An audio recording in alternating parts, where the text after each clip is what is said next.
Here we are with another blind architectural review where I just look at pictures of cool looking homes and just go through everything that I can see architecturally speaking from the images that I'm looking at.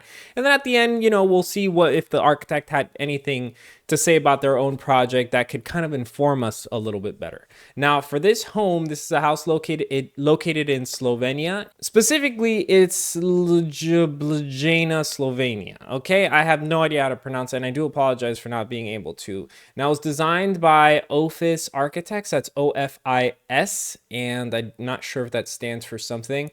And the title of the project is Split Level House.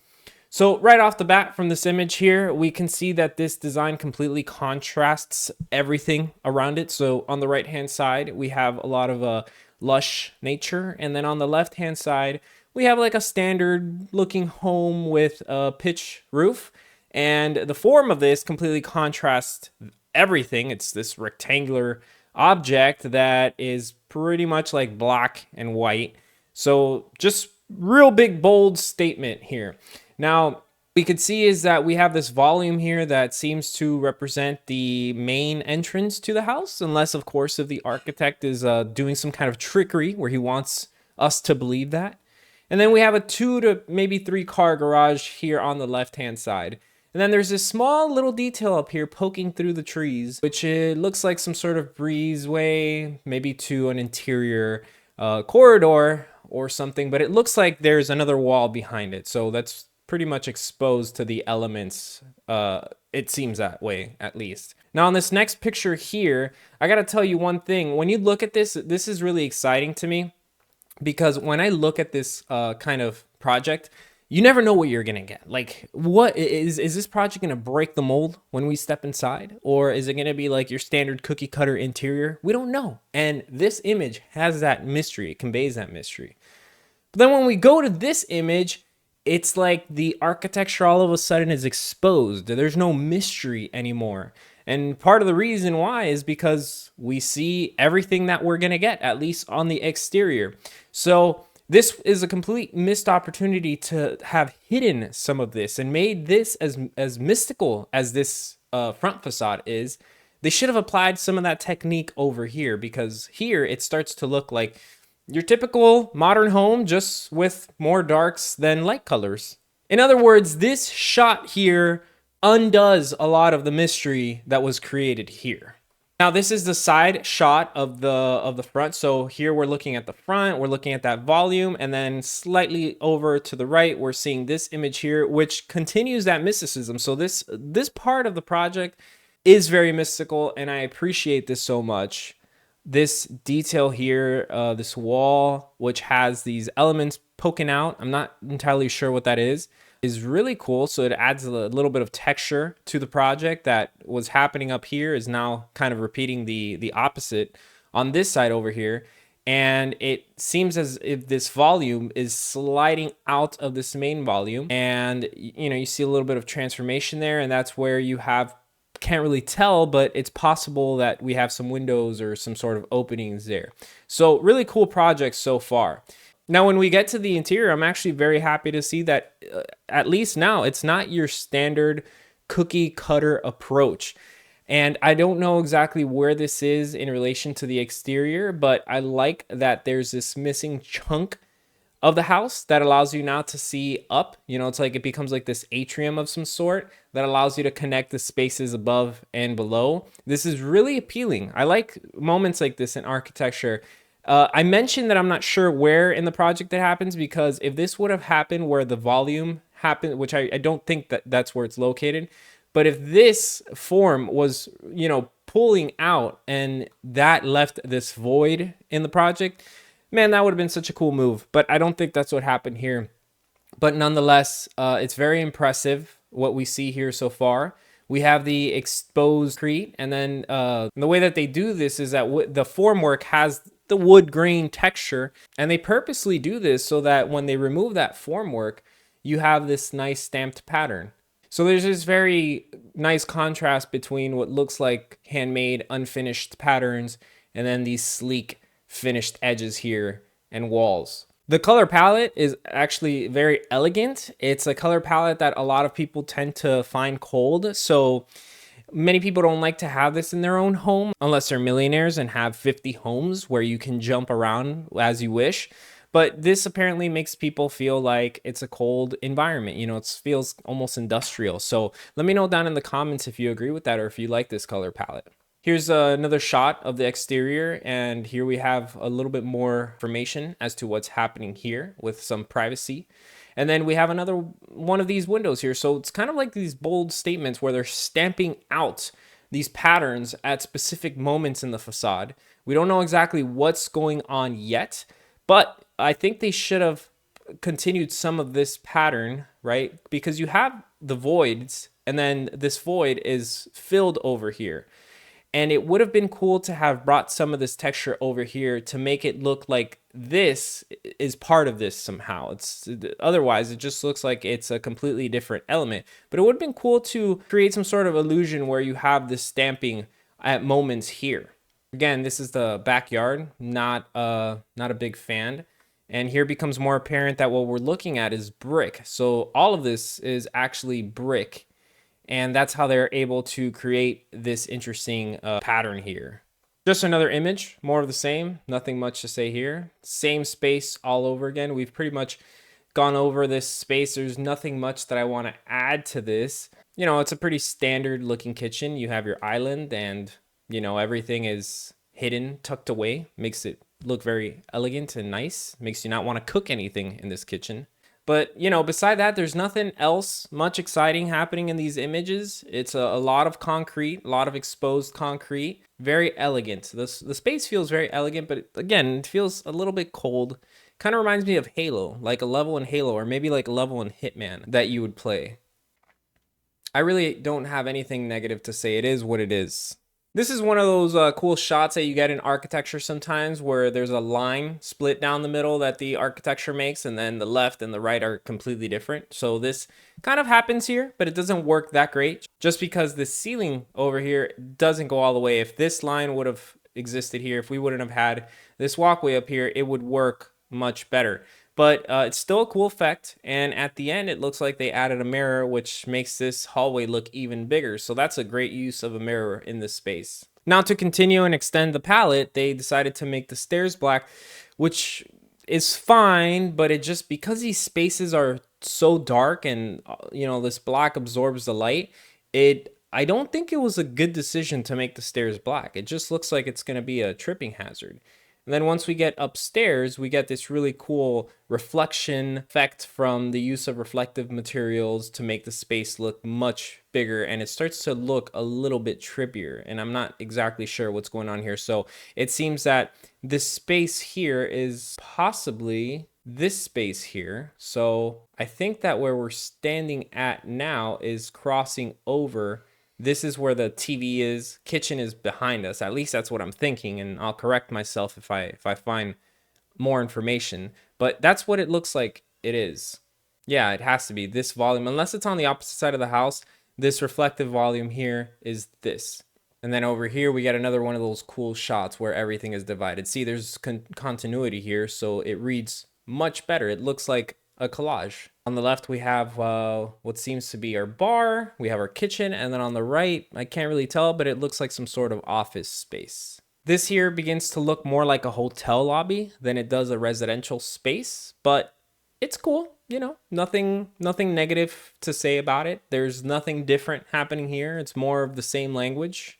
Not entirely sure what this is. Looks like some sort of built-in storage. One cool thing that I'll say about this shot is that there's a lot of reflections going on. There's a lot of dynamic moves that they did, like, you know, the push-pull volume and then these reflective finishes. And they're doing that with the ceiling and floor too. If you look up here, the pattern of the framework matches the pattern of the floor as well. So part of the concept begins to be this push-pull reflection. What happens here happens there, void, you know, it's really, really cool. But then for some reason, that dies out here. It's not reflected. I'm not sure why they decided to do that. What's the reasoning behind having a change of material in the floor, but not reflecting that on the ceiling, it makes me start to wonder if this here was actually a pure coincidence. More of the same, nothing new. You know, they're really happy with this reflective volume, which probably, you know, there's probably a bathroom. It's not just going to be storage. Maybe one of these is doors. I don't know. Hopefully there's a plan that we can look at. And we've pretty much seen this image already, or versions of all of this. Nothing new here. Here, something weird going on, that collage effect again. It's like a film, but that's probably just a glass. Don't understand what this is for here, but hopefully we can get some more information on that. But it's interesting how the opening of this shot here, this glass, lines up with the edge of the exterior right there. And you know, a lot of this stuff, well, what is going on here? Oh, I see. So I thought this is cool. These are cool, like little trinkets that are scattered throughout the project. But I thought that what I was looking at was the exterior from like the outside, and then this was just like glass, like a divider, right? No door. But actually, we're once again looking at some sort of reflective material, which is, you know, mirroring what's happening over here on this side. And the photographer just lined it up so that it looked like you were looking at one full solid window. Like I thought everything here was one, but what gave it away was this sneaky little table right here. It seems to me that when the photographer was hired, I'm not sure if the photographer knows the architect personally or not, but if not, I'm pretty sure that the architects explained to the photographer what the concept of the project was, and then the photographer did a great job at expressing that concept through images. A lot of, you know, more of this trippy effect where you have a corridor. So here's another cool shot that we see this corridor that we can't totally see what's happening beyond, and then this reflection extends that. Not sure how much of this was the architect's genius versus the photographer's keen eye. Not sure how much of this was a happy mistake versus carefully calculated moments that the architect actually intended for. But nonetheless, it looks really cool. Here's another shot that I don't like that much. You are basically going from level to level, and you have a detail where you have a window and you have stairs above you, and then you have this core, but it doesn't look appealing. It looks like what happens below a stair where you hide stuff. A storage. This looks like an unfinished storage area. Here's another shot. I'm completely confused as to why they would include it. It's just, I don't understand what the point of this was. More of another shot of the front. Nothing crazy going on here. Nothing new. Again, more of the same. It's apparent that this is a little bit bigger, but that's it. More of the same. Yeah. Okay, so is this basically saying, yeah, is this basically saying that this is what it used to be and this is what it is now? And what is the point of them including this picture? Are they trying to say that they reference something? Do we see any sort of resemblance or any sort of, you know, nod toward this? I'm not seeing it. But maybe they explain that in the write-up in a little bit. So here we have a little site plan. Here we have a roof plan. There's a opening there. Here's your entrance volume, pool perhaps, garage. Okay, this plan is quite small. It seems as though they were more interested in the space around than the actual home itself, when the actual architecture does not reflect that at all. But there's your 2-car garage. When you walk in, there is storage all along the left-hand side. This is the infamous kitchen living area that we've been seeing. And there's your sliders that go out to the backyard. Little storage for bikes and nothing else that's too crazy. So I believe that we talked about this volume being a toilet and a toilet room, and I think that's what I meant, right? No, this is on the second floor. I'm sorry. So this core goes all the way down, I think. Why do these images get smaller the more that I click to the right? This is so annoying. Right, so I was right. I'm sorry, nobody can see this, but that core does become a bathroom. Upstairs and on the lower level, it's also a bathroom, so everything aligns quite nicely. And you have your openings. This is that reflection. I don't want to talk too much about these floor plans just because they're so tiny. I could barely see anything. But let me just quickly go through them and see if there's anything interesting that this does. The project offers some sections here, but they're not good sections. I can't tell anything from this. It's like an elevator core and that's it. Here you have the structure of this cantilever volume. That's the entrance, but that's it. There's really nothing else that we can get from that. Here we go with what is this? A section for ants? These sections are so small, unfortunately. I don't even know why they bothered uploading them. On this elevation, I'm thinking we can call it. Yes, it's an elevation. It says it right there. That it has become more apparent of what they did. They slid that volume out like a Jenga block, and that becomes a little area for leisure or whatever you want to call it. Man, these plans, they would have been so nice if they were like much bigger. Anyway, let's do a quick read up of what the architect has to say about this. So I want to read a little bit as to this entrance that's happening here. It says that a monumental portico leading to the elevated ground floor. And by the way, it's elevated because there's a risk of flooding in this area. Apparently, this site is located on a prehistoric lake. And so that's why everything is elevated. But it says that it says that it emphasizes and formalizes the ritual of entering the villa. And it is set in the corner. The portico's purpose is to make both an imposing accent and to provide a covered way to the front door. Once inside, it says that the double height space in the house creates a dynamic interplay between the ambiance of the ground and the second level. The write-up also says that the facade of the villa is designed in black brick. Here, too, a link to the house's specific location can be found. The soil in the area of the former lake is black peat, and this blackness is also characteristic of the Ljubljana marshes.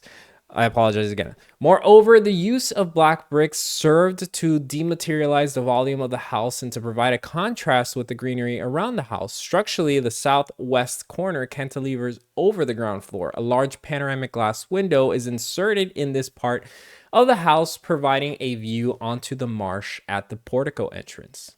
And this is the area that they're referring to. Fortunately, from everything that was provided via text, there's a lot more that needs to be said about certain elements that are happening within the design.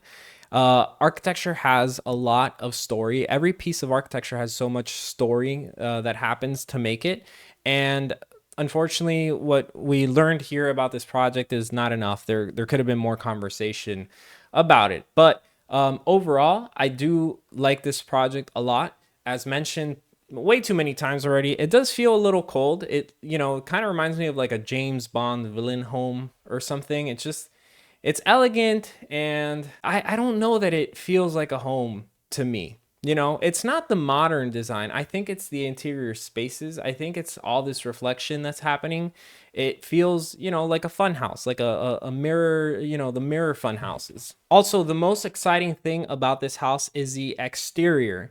And the interior is not really as fun. I think this double height void, although is pretty awesome to have in your house, because you have that connection between people that are using the upstairs and lower areas of the house, have that connection, and I think that is awesome. There really isn't anything else inside here that excites me.